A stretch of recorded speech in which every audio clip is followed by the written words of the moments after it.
फुर्सतपुर एक छोटा लेकिन खुशहाल गांव था। वहां की हर सुबह गर्मागर्म चाय और ताजे समोसों से शुरू होती थी। चंगू अपने अखबार के साथ आराम से बैठा था और मंगू हमेशा की तरह समोसे की थैली लेकर पूरे जोश में आ रहा था। आज तो मैं 10 समोसे खाऊंगा, मंगू ने मुस्कुराते हुए कहा। लेकिन जैसे ही उसने समोसे की पहली प्लेट खोली, एक अजीब सी ठंडी हवा चली और उसकी आंखों के सामने से समोसे हवा में गायब हो गए। अरे, ये क्या हो गया? मंगू चीखा। उसकी आंखें फटी रह गईं और प्लेट खाली। चंगू हंसने लगा। शायद समोसे खुद उड़ना सीख गए। मगर यह कोई मजाक नहीं था। अगले दिन भी यही हुआ।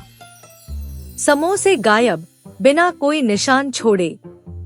और फिर धीरे धीरे गांव में यह अफवाह फैलने लगी कि पुरानी हवेली में कोई भूत है जो समोसे खाता है। चाय वाले नंदू ने भी अपनी कहानी सुनाई।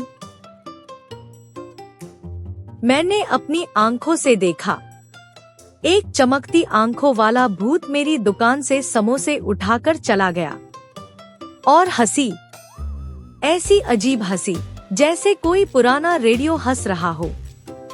अब चंगू को शक हुआ कि कुछ न कुछ गड़बड़ जरूर है और मंगू डर के मारे समोसे की थैली से भी दूर रहने लगा। अब तो भूत मेरे सपनों में आ रहा है और मेरे समोसे खा रहा है, मंगू कांपते हुए बोला। चंगू ने ठान लिया, इस रहस्य की गुत्थी को सुलझाना ही पड़ेगा। चंगू और मंगू सीधा पहुंचे गांव के वैज्ञानिक डॉक्टर झोल्टन के पास। वो एक झक्की लेकिन जीनियस आविष्कारक था। डॉक्टर साहब, हमें कोई ऐसी मशीन दीजिए जो समोसे चुराने वाले भूत को पकड़ सके, चंगू ने कहा। डॉक्टर झोल्टन ने खुशी खुशी एक चश्मा दिया, भूत ट्रैकर चश्मा, और एक गन, समोसा सेंसर गन, जो समोसे की सुगंध को ट्रैक कर सकती थी। और ये लो, आत्मा टोपी। अगर कोई भूत तुम्हारे पास आए तो यह उसके सिर पर जम जाएगी, डॉक्टर ने गर्व से कहा। मंगू को ज्यादा कुछ समझ नहीं आया, लेकिन उसे टोपी वाली बात बड़ी मजेदार लगी। चंगू और मंगू रात के समय पुरानी हवेली पहुँचे। हवेली एकदम सुनसान थी। टूटी खिड़कियां, उड़ते पर्दे और दीवारों पर चमगादड़ की परछाई। मंगू तो डर के मारे कांप रहा था, लेकिन चंगू मजे में चश्मा पहनकर घूम रहा था।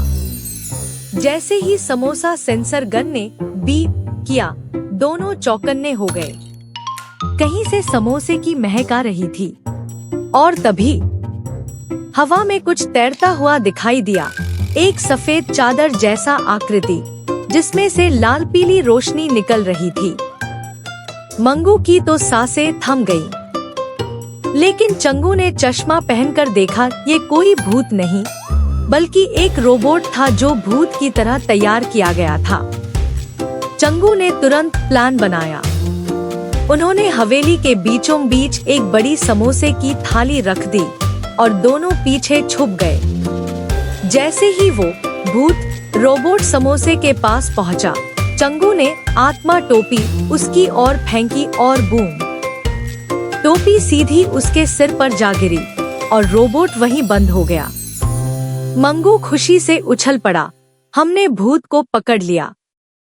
जब उन्होंने रोबोट का नकाब हटाया तो नीचे से निकला प्रोफेसर भुलक्कड़, फुर्सतपुर स्कूल का भूखा विज्ञान अध्यापक। प्रोफेसर शर्म से झुक गया। मैं भूख से परेशान था, स्कूल में लंच नहीं मिलता, तो मैंने सोचा क्यों ना एक ऐसा रोबोट बनाऊं जो समोसे चुराकर मेरे लिए लाए। चंगू ने आंखें तरेरते हुए कहा, भाई, भूख लगी थी तो बता देते, भूत क्यों बन गए। उसी वक्त इंस्पेक्टर लट्ठे अपनी बाइक पर धड़धड़ाते हुए आए। फुर्सतपुर में जब तक मैं हूँ, तब तक भूत भी समोसा नहीं चुरा सकता। इंस्पेक्टर ने प्रोफेसर को चेतावनी दी और रोबोट को जब्त कर लिया। अगली सुबह फुर्सतपुर में जश्न का माहौल था। चाय वाले नंदू ने मुफ्त में समोसे बांटे।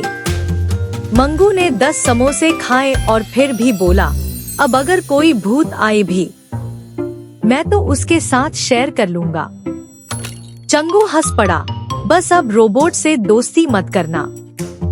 जब भूख लगे और समोसे हो खतरे में, तो चंगू मंगू की जोड़ी तैयार है हर खतरे से लड़ने। Thank you, like the video, comment and share and subscribe the channel.